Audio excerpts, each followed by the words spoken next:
Viewers of the previous videos in this series will notice a somewhat different book backdrop to this, the third in the sequence. I'm in a different part of the house from where I recorded the first two. In fact, I'm sitting in the chair that Danielle, my wife Danielle, uses when she records her Femsplainers podcast. I'm hoping we'll have somewhat better sound in this part of the house than I do in my own home office. But one consequence is we are here among the R's and the S's. There's Andrei Sakharov down there.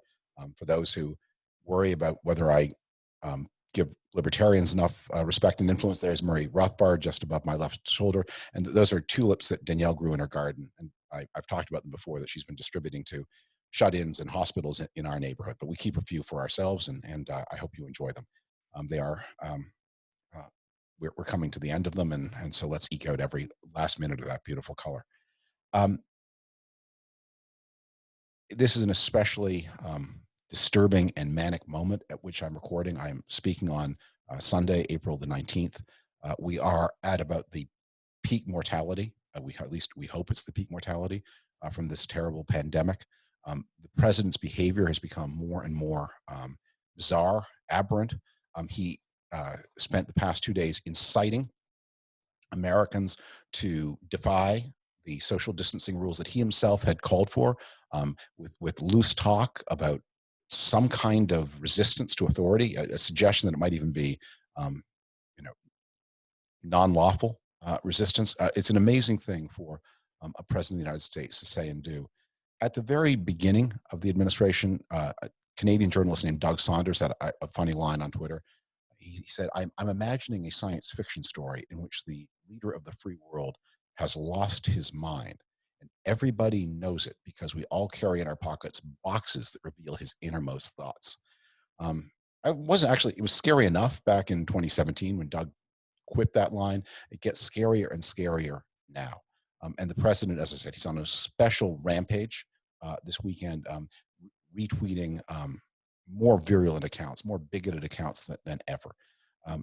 In this time of crisis, we are constantly made to confront that no one is in charge.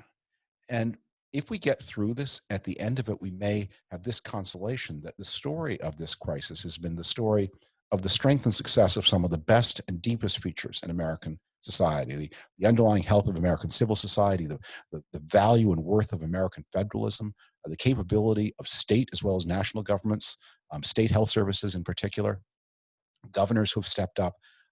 American society in the Trump years is being tested. And for all the parts that are failing the test, it's important to focus attention as well on those parts that are meeting the test, on the citizens who are spontaneously cooperating, helping each other, and we hope putting us on the downward slope of this epidemic toward the reopening of the American economy. I published a piece in the Atlantic today about that reopening. President Trump is pressing for an early reopening. That'll mean many casualties, and not casualties that will be shared equally, of course. Now, at some point, the economy will have to reopen, and at some point, the casualties will be higher than they would have been if we'd stayed shuttered forever. But how and when you do that requires tremendous sensitivity and judgment. And given that there are going to be risks that have to be run, the people who are most exposed to those risks need to know that the authorities making their decisions are acting for the public spirit and in ways that value the lives of all Americans.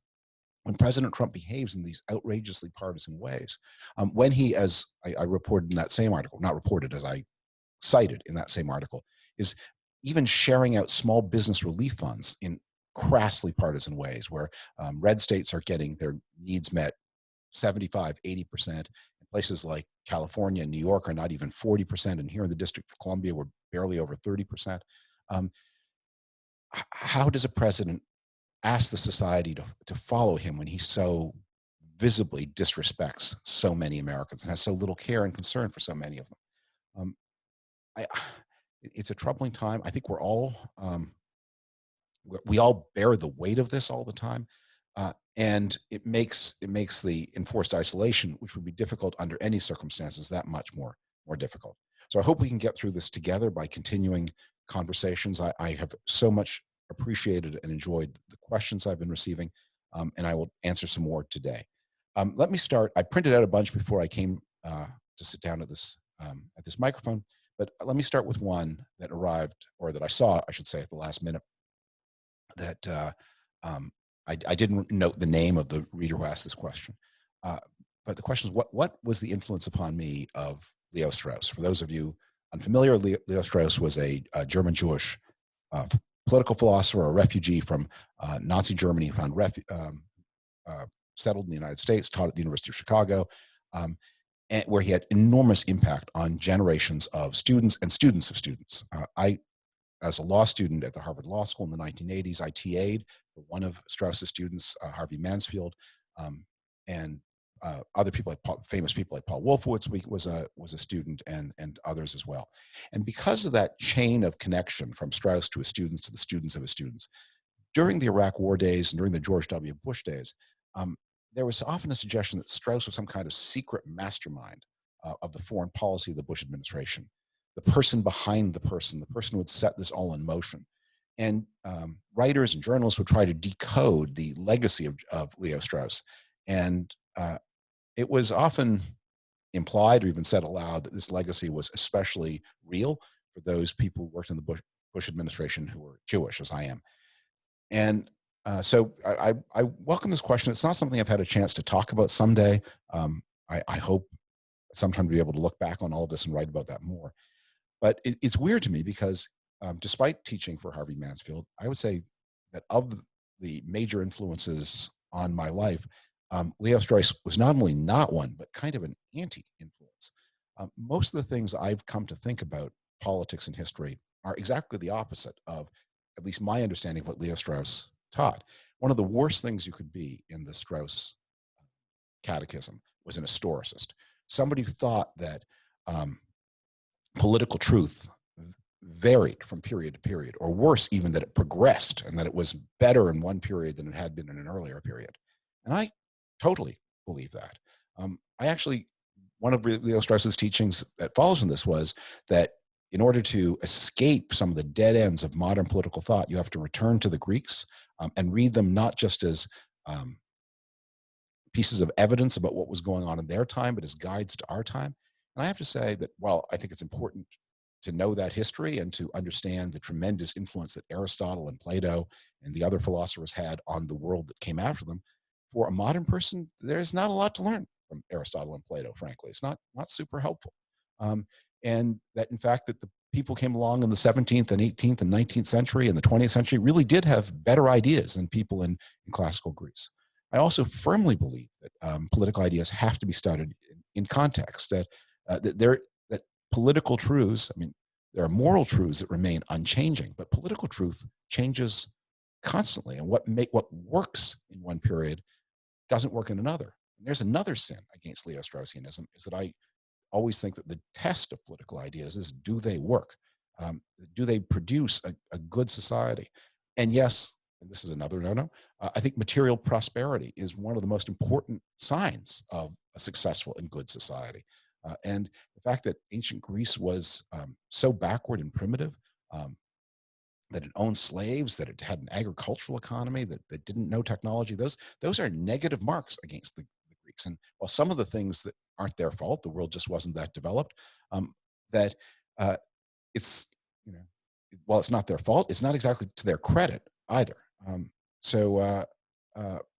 Although I learned a lot from Harvey Mansfield, I was much more influenced by another professor at Harvard for whom I taught, Judah Shklar, who she was a sort of a friendly rival of Harvey Mansfield's. And she's one of these people whose legacy is a little hard to capture if you didn't know her, because her impact was so much in person. She was so sparklingly brilliant. And her mind, she never was able to write down all of her brilliance because her mind just moved too fast. I remember being interviewed by her for the job of teaching assistant. I was at law school. I was quite bored and unhappy, and I was looking for other things to do. So I applied. She was the first person I applied to teach for. I taught for Mansfield later. And we've got dogs that are trying to barge their way into this room. Go away, dogs. I'm busy. I may make it in anyway. I remember sitting in her office, and she fired. I mean, there were no pleasantries, no small talk. She immediately just fired away a series of questions about history and politics, and they came at me so fast, like whizzing knives. And and every time I would say something, she would catch me up with a harder question or show that I didn't know what I was talking about. And at the end of 20 minutes of just what felt like total humiliation, she said to me, "Well, I've had worse. Okay, you're hired." Um, yeah, that was a real baptism of fire. Next question from reader Heather Martini. What insight do you have regarding human nature and psychology with regard to political ideological loyalty? I'm going to skip some of the lines here. It's a long question. Um, I know your vote for Clinton in 2016 was difficult for you. I'm curious why you have not followed the path of Tom Nichols, Max Boot, and others and disassociated yourself from the Republican Party. What is behind your loyalty to this party? What is behind your loyalty to the PCs in Canada, given your grave concerns about climate change? Heather Martini is a Canadian. Uh, uh, so I don't think ideas are things we should have loyalty to. As I said before, I think of ideas as tools, and their test is, do they deliver good results for large numbers of people? So I regard myself as a Republican. I mean, I have some loyalty to people, and I think they're human organizations, and certainly with the Republican Party, I feel a sense of responsibility. Um, I was I spent much of my adult life in conservative politics and Republican politics. I was there when those politics went to a great extent off the rails, and I feel a special duty to try to um, help pull them back. But I also think that they do contain truths that in this present juncture it's easy to overlook, but that are going to be valuable for the future. And um, especially as we come out of this crisis, as I think we correct for some of the things that have gone wrong in recent years, it is going to be important to um, uh, recommit to the market economy, to free trade, to entrepreneurship.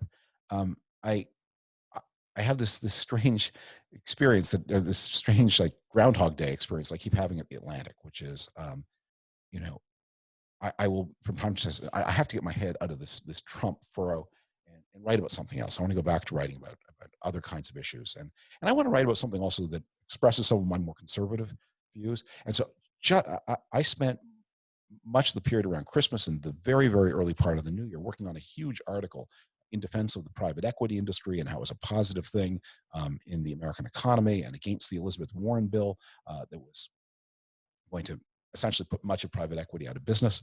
And did so much work on this, and then the pandemic burst and everybody went bankrupt. And the article seemed, and I just felt like, oh, here's another one of these things that I intend to publish that I'm not going to get to because the time is not right. Um, in the Canadian context, I think the Conservative Party has historically been a party that has fought for honesty and integrity. Because the Canadian Liberals have been so dominant for so long, that they control instrumentalities of patronage and they have used the state for selfish ends. For Canadian viewers, you will recall the long list of scandals, sponsorship scandal, but many others that are connected, that arose because of the too tight connection between the Liberal Party of Canada and the control of the state. And so it's not a matter of um, some kind of attachment driven by irrational motives, but this is just these are the ideas that I tend to find more useful. And in the Republican case, because we are in such a bad way, I also feel um, uh, this is no time to follow my friends who have said I want no part of this. The job of reconstructing this is going to be an important job. It does a two-party society, and so long as there is an electoral college in the Constitution, the United States will be a two-party society because that shapes it. It guarantees that the presidency is a two-way contest, and if the presidency is, then the rest of the political system falls into line. So long as it's a two-party system, it does no good to have only one party committed to democratic methods. And the straying of the Republican Party is a central political challenge to the stability of the United States, to the freedom of the United States. And I want to play my part in reinventing a party that can be a worthy participant in American politics, a force for good, rather than the increasingly destructive force that the Republican Party has been since, well, my date would be since the advent of the Tea Party. Others may give other dates. Um, Jeff Wheelwright asks, David, a question for your third online Q&A. It's easy to hammer on the corruption of right-wing journalists and news organizations that have been in cahoots with Trump. Would you talk about the corruption, not so much moral and functional, of the opposing side? I suppose that the better educated frogs on the left don't realize that the water in the pot has become a boil. Trump has turned up the heat steadily under them since his election. Well, ideological journalism is going to be under moral pressure, whatever the ideology, because the moment a journalist thinks of us and them, the moment a journalist begins to think in terms of sides, that's going to already a problem. And as the media landscape of the United States has become more partisan, it's become an increasing problem. And you can see that the left-wing versions of Facebook are as prone to their own forms of false news and myth-making and propaganda, almost maybe not quite as bad as what's on the right-hand side of Facebook, but in the same way. I mean, false news does circulate. Um, and in some cases, the worst of it, it's sort of hard to see what is left-wing and what is right-wing. I mean, that false medical news, anti-vaccination theories, I mean, they pop up everywhere. So I think there is nothing in American life that has quite that does the harm of Fox News, partly because the left-wing media tend to be more ideological than they are partisan, and that may be just because the Democratic Party is more factionalized anyway. It's a much larger and more heterogeneous coalition, and so the parts of it turn on each other in a way that Republicans tend not to do, because while smaller, they are more cohesive. But ideological journalism is always a problem, and our test, whatever our politics, just as thinking people, is to try to keep our eyes on reality, to tell the truth as we see it, to check ourselves against available facts, and to do that with the gnawing awareness that we are going to be wrong a lot, because that's just the nature of the human mind in the journalistic occupation. Reader named Joel Pliskin asks, what happens to U.S.-Russia relations if Trump loses in November? How high a price will Putin pay for his actions since 2016? And will we have any actions in the will we have any allies in the actions that the U.S. undertakes?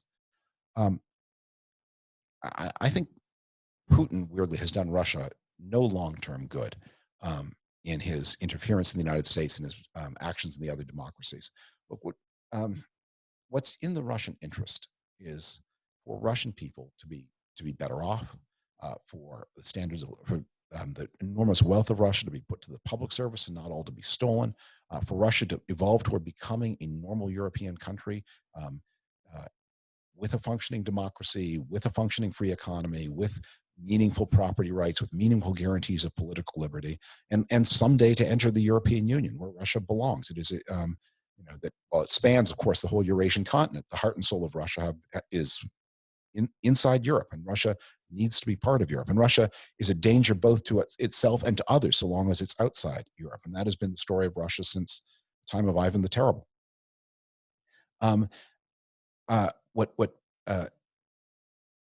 It's Putin's own myth-making that he has in any way served Russian interests. He's not. He's enriched himself at the expense of his own people and left behind a broken country. And I think we're going to see that the coronavirus is going to devastate life inside Russia, because they are so secretive. People will not know the truth until it's too late. They will not take measures in time, because the Russian state treats bad news as an attack on the prestige and even the legitimacy of the state. They are also invested in covering up, and the health of Russia, of the Russian people, and especially Russian men, is so terrible. I think the median death rate for Russian men is 62. They smoke, they drink. It's going to be just such a terrible field of suffering for the pandemic. So the goal after we get Trump behind us is to try again what was tried not so successfully in the 1990s, to bring Russia into the community of nations, but not to be so sensitive to Russia concerns that you say, well, in order to make the Russians feel good, we allow them to bully their neighbors. And on the debate, on the question of um, do we not help and protect the Baltic republics and the other Russian neighbors for fear of alienating Russia, I'm on the other side. I think you have to protect people who need protection as part of the European community of nations, while ceaselessly trying to bring Russia back into the fold to be a good actor, a good citizen in the European family. Reader Narendran asks a similar geopolitical question. This question is not regarding COVID-19, but what role do you see Asian democracies playing in containing the threat of the communist regime and the People's Republic of China? Will change in U.S. leadership attract those countries back to Western alliance, or is there too much distrust created by the current administration that they are lost forever? So in my forthcoming book, Trumpocalypse, I talk just a little bit about India and China. And I'm specifically worried about a climate change problem, which is Chinese scientists have been modeling the possibility of direct intervention in the climate by shooting tiny little particles in the atmosphere to deflect sunlight and thus to lower the temperature. And Indian scientists who have studied the Chinese work have found that if this project has the real risk of changing the rainfall all over India and seriously threatening Indian agriculture and the safety of Indian cities if the monsoons change. And that could, so I talk a little bit about the prospect of serious Indo-Chinese tension coming out of the climate problem. In an earlier phase, but back when I was in my Bush days, I was a huge promoter of U.S.-Indian cooperation. I thought so much, I wrote about this in a book in 2007, that so much of the fate of the 21st century would depend on the success of welcoming India into the democratic community, into the community of collective security and free trade. I have to say, it just breaks my heart, the path to watch India move in the path so eloquently described by my friend Kapil Komareddy in his book, The Malevolent Republic, where, as Kapil says, that India is in danger of converting itself, forming itself on the model of Pakistan and turning, Hinduism, a way of life that is so tolerant and easygoing, into a kind of reverse engineered Pakistani Islam that has no space for minorities within India. And it is becoming a more authoritarian and oppressive state, and it's really worrying to see. So that is a question that is important, not just for geopolitical terms, even maybe not primarily for geopolitical terms, but I think we all have to hope. I mean, so much of humanity lives there that India finds its way back to the path of progress it was on before its recent wrong turn. Reader Luke Hyder asks another question. What are your thoughts on a temporary universal basic income to help keep the consumer afloat, especially when governments have shifted burdens like rent payments to landlords with multi-month eviction restrictions? It would seem many protections that distort the market could be lifted if the consumer was supported with a temporary monthly universal basic income during a crisis like this. Well, many countries have experimented with some form of wage replacement, and that's probably a really good idea. And the $1,200 one-time payment voted by Congress and signed into law by the president on March 27th, that $1,200 is just not going to get the job done. And the main reliance of the United States through the crisis is on a federal supplement to unemployment insurance, and that's another $600 a month. But many states pay so little in unemployment insurance, notably Florida, that even with the federal supplement, it's not clear how people go on eating during this crisis. But generally, I am not a fan of the universal basic income idea. I think that while it is a mistake that the healthcare system, the healthcare insurance in the United States is tied to work, in general, you want your social insurance system to supplement, reward, encourage, and support work, and not to exist independent of work. So the idea that you would pay people regardless of whether they worked or not, whether they were, I think especially in a time, and I think Andrew Yang had this exactly backwards, where he would say, because we're dealing with questions about the future of work, let's have a universal basic income. See, it's precisely because we need to recommit ourselves to a society in which everybody works, that we need to make sure that the basic income is not universal. Work is important, not just as a way to earn a living, as important as that is. That's how people derive meaning from their lives. That's how people find purpose, it's the thing on which families are formed, especially if you have men who have ceased to work. You put in question the ability of their attractiveness as marriage partners, and the ability then to form stable families. So I regard the universal basic income as really, and it's been around in a lot of different forms. It's always a mistake, and I'm always in favor of wage supplements of different kinds, of true social insurance like healthcare and unemployment insurance. But we want people to feel that they are makers of their own fate, and that work pays, but that in order to be paid, you have to work. Um, Pat Santi, a graduate student at Texas A&M University, asks, will Trump be investigated after he's out of office, or will Biden simply sweep it under the rug in an appeal toward unity and healing the nation? So to the extent that this calls for prediction, I have no idea what choices a future Biden Justice Department will make. But I think as an observation, I think it will be hard if Trump is out of office. It will be hard to stop the processes of law. And even a presidential pardon alone won't do it, because Trump is going to find himself in jeopardy from the operations of state law, especially New York State. I think there is, sooner or later, there's going to be a decision in one of these business records cases that is going to go against Trump and expose his tax history to public view. And I think there are going to be a lot of different elements of the law enforcement system that he's crossed. Remember, President Trump does not do sophisticated, complicated crimes. He does very basic crimes, like ProPublica reported on how they were able to get hold of some records that showed that Trump was reporting different rent payments to the New York State tax authorities than he was reporting to his bankers. So that's either tax fraud or bank fraud, or maybe both. And it's going to be hard for any federal Justice Department, no matter how forgiving, to pull a curtain over that. There will also, I think, be probably civil actions against President Trump of many, many different kinds. The president has a functional immunity against libel actions. So Trump can say things about people in his Twitter feed, and he has immunity. But the moment he leaves office, he's going to have to either clean up the character he's going to have to clean up his Twitter feed, or he's going to find himself facing libel action after libel action. And indeed, there are outstanding libel actions already against him that he's trying to pause because he is president. Women whom he's defamed by saying that they're liars when they claimed he harassed or molested them. Those things are all going to go forward. I think one of the reasons among the many reasons that he's so jumpy and twitchy, is the consequences to him of political defeat are ruin. His business will not recover. He will find himself just capsized in a world of public and private litigation, state and federal prosecutions. I don't know that there's a way out of it, and I don't know that he can see that far ahead.